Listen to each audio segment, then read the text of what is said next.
Hello everyone, प्रवासी, उत्प्रवासी और अप्रवासी के बीच क्या डिफरेंस है और हाल ही में चर्चा में बना रहा तो वह क्यों बना रहा और इसकी पृष्ठभूमि, साथ ही साथ हम लोग यहाँ पर यह भी देखेंगे कि भारत सरकार द्वारा प्रवासियों के समर्थन के लिए क्या क्या पहले की गई है, क्या क्या कदम उठाई गई है और प्रवासी जो है भारत की आर्थिक स्थिति को मजबूत करने के लिए जो है किस तरह से यह प्रासंगिक एवं तर्कसंगत है। फर्स्ट ऑफ ऑल हम लोग देखते हैं कि प्रवासी, उत्प्रवासी और अप्रवासी कहते हैं तो किसको कहते हैं, तभी तो हम लोग जो है इसके बीच, इन तीनों के बीच जो है डिफरेंस कर पाएंगे। तो देखिए, प्रवासी हम लोग किसको कहते हैं, जब कोई व्यक्ति एक देश को छोड़ करके किसी दूसरे देश में जाता है तो वह व्यक्ति जो है अपने देश का वह प्रवासी कहलाता है। यहाँ पे मैं आप लोगों को एग्जाम्पल के माध्यम से बताने का प्रयास कर रही हूँ।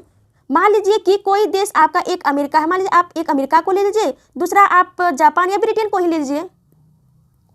जब कोई व्यक्ति अमेरिका का वह मूल निवासी है और अमेरिका को छोड़ करके ब्रिटेन जाता है तो वह व्यक्ति जो है अमेरिका के लिए क्या हो जाएगा, वह प्रवासी हो जाएगा, और यही व्यक्ति ब्रिटेन के लिए क्या हो जाएगा, वह अप्रवासी हो जाएगा।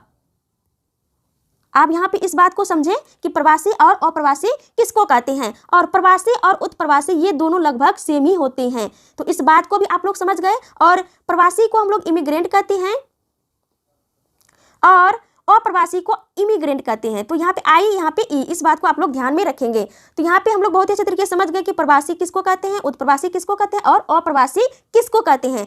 अब चलिए हम लोग देखते हैं कि यह जो है चर्चा में बना रहा तो यह क्यों बना रहा। तो देखिए, चर्चा में इसीलिए बना रहा है कि जो इंदौर में जो है 9 जनवरी को, कब 9 जनवरी को इंदौर में जो है 17वें प्रवासी भारतीय दिवस समारोह जो है अभी हुआ है। कहाँ पे, इंदौर में हुआ है। और इस वर्ष की जो थीम रही है वह क्या रही है, तो इस वर्ष की थीम है अमृतकाल में भारत की प्रगति के लिए विश्वसनीय भागीदार। इस वर्ष की थीम रही है।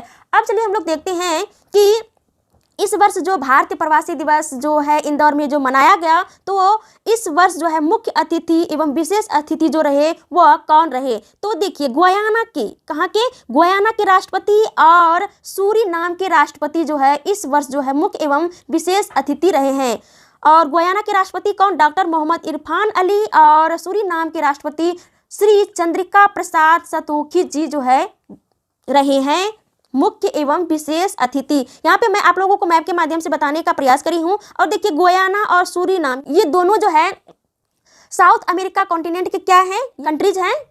ये रहा आपका सूरीनाम कंट्री, ये रहा आपका गुयाना कंट्री। और देखिए, गुयाना का जो कैपिटल है यह जॉर्ज टाउन है और सूरीनाम का जो कैपिटल है वह परामारीबो है। इसको भी आप लोग ध्यान में रखेंगे। ऑब्जेक्टिव क्वेश्चन, ये क्वेश्चन जो है ऑब्जेक्टिव क्वेश्चन में इस तरह का पूछे जाते हैं। और जॉर्ज टाउन जो है यह हेमरार, कौन सी नदी के किनारे, हेमरार नदी के किनारे जॉर्ज टाउन बसा हुआ है। और जॉर्ज टाउन जो है एक बंदरगाह भी है और जॉर्ज टाउन से जो है हीरे का निर्यात भी किया जाता है यहाँ से। इस बात को भी आप लोग ध्यान में रखेंगे। और गुयाना में जो सर्वाधिक जो है ईसाई धर्म के लोग रहते हैं, तो इसको भी आप लोग ध्यान में रखेंगे ऑब्जेक्टिव पॉइंट ऑफ व्यू से। और सूरीनाम में जो है मुख्य रूप से डच भाषा बोली जाती है, तो इसको भी आप लोग ध्यान में रखेंगे। तो ये रही आप लोगों के लिए ऑब्जेक्टिव बेस के अकॉर्डिंग जानकारी के अकॉर्डिंग। वैसे तो सारी चीज़ें जानकारी के लिए हैं, लेकिन ये जो है आपके ऑब्जेक्टिव क्वेश्चन के अकॉर्डिंग बहुत ही अच्छा रहा और कॉन्सेप्चुअल भी।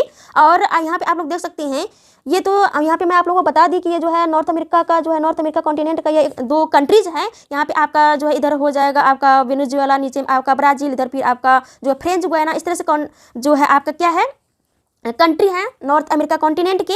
अब चलिए हम लोग देखते हैं इसके मुख्य बिंदु कि जो 17वां जो है भारतीय प्रवासी दिवस जो मनाया गया, तो माननीय प्रधानमंत्री के द्वारा जो स्पीच दिए गए थे, तो उसके द्वारा दिए गए क्या मुख्य बिंदु हैं, क्या मुख्य बातें उनके द्वारा बताई गई हैं, उन सारी बिंदुओं को हम लोग अब चलिए हम लोग देखते हैं।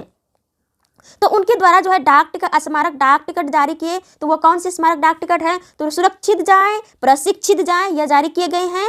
और उन्होंने क्या बातें बताई हैं, उन्होंने बताया है कि भारतीय प्रवासी जो है, भारतीय प्रवासी मैं बार बार बोल रही हूँ, प्रवासी भारतीयों में वसुधैव कुटुंबकम, एक श्रेष्ठ भारत की छवि देखने को मिलता है। तो उन्होंने ये बातें बताई हैं कि जब भी जो है वर्ल्ड मैप पर जो है हम प्रवासियों को देखते हैं, वर्ल्ड के अलग अलग जगहों में जब प्रवासी को देखते हैं तो ये प्रवासी जो है वसुधैव कुटुंबकम को प्रदर्शित करती हैं और जो है भारत को गौरवान्वित महसूस कराते हैं। और उन्होंने प्रवासी भारतीयों के बारे में ये भी बताए हैं कि एक शक्तिशाली और सक्षम भारत की आवाज़ को भी क्या करते हैं, प्रतिध्वनित करते हैं। इन्होंने बताए हैं कि जो प्रवासी जो होते हैं यह एक ब्रांड एम्बेसडर है, यह जो है राष्ट्र के पूत हैं, राजपूत हैं और राष्ट्र के पूत हैं। यह जो है आयुर्वेद योग के लिए क्या है, यह एक ब्रांड एम्बेसडर हैं।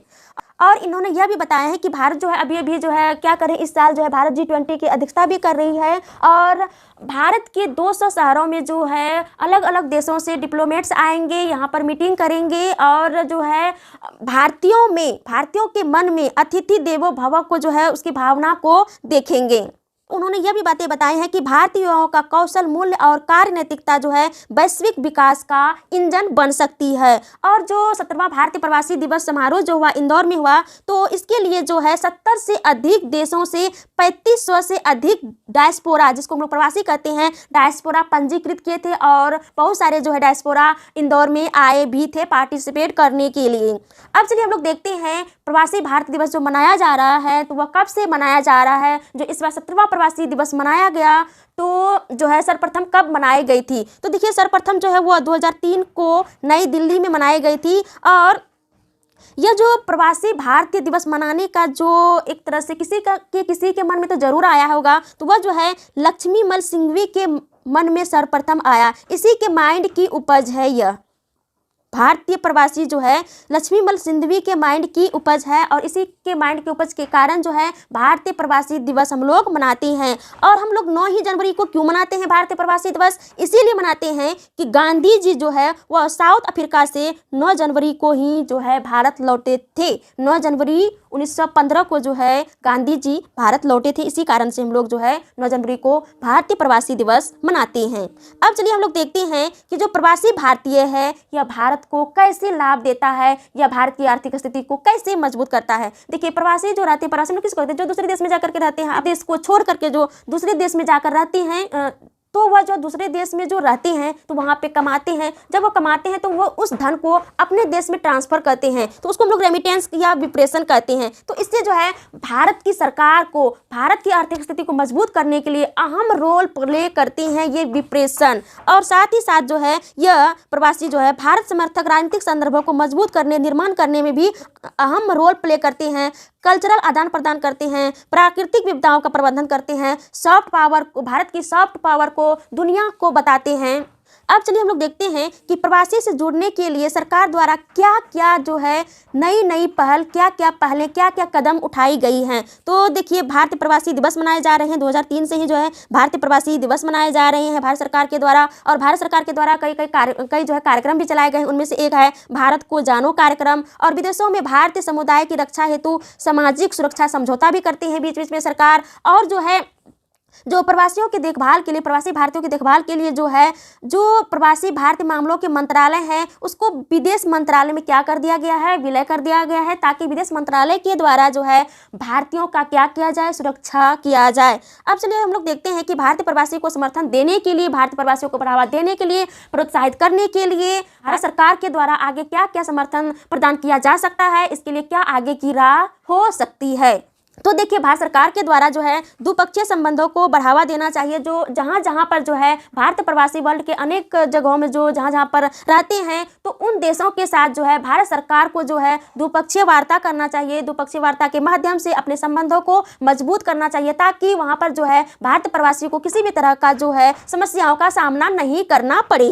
और भारतीय प्रवासी भवनों का स्थापना करना चाहिए। इसका तात्पर्य यह हो गया कि जो पहले प्रवासी हुए तो उसके यादगार के लिए जो है भारतीय भवन बनाए जाएं, ताकि जो भी प्रवासी अब जो हो उसको एक जो है प्रोत्साहन मिले। भारत सरकार को जो है ब्लू कॉलर कामगारों के समस्या का समाधान करना चाहिए। भारत सरकार को जो है भारत प्रवासी के साथ भारत प्रवासी को समर्थन देने हेतु आर्थिक स्तर से जुड़ना चाहिए और साथ ही साथ जो है भारतीय सांस्कृतिक संबंध परिषद की स्थापना करनी चाहिए। तो ये सारी चीज़ों को जो है भारत सरकार के द्वारा करनी चाहिए, तभी जाकर के जो है भारतीय प्रवासी को प्रोत्साहन मिलेंगे, प्रवासी भारतीयों को प्रोत्साहन मिलेंगे। तो ये रही आज की आपकी वीडियो। तो that's all for today's class. See you again next video. Bye bye.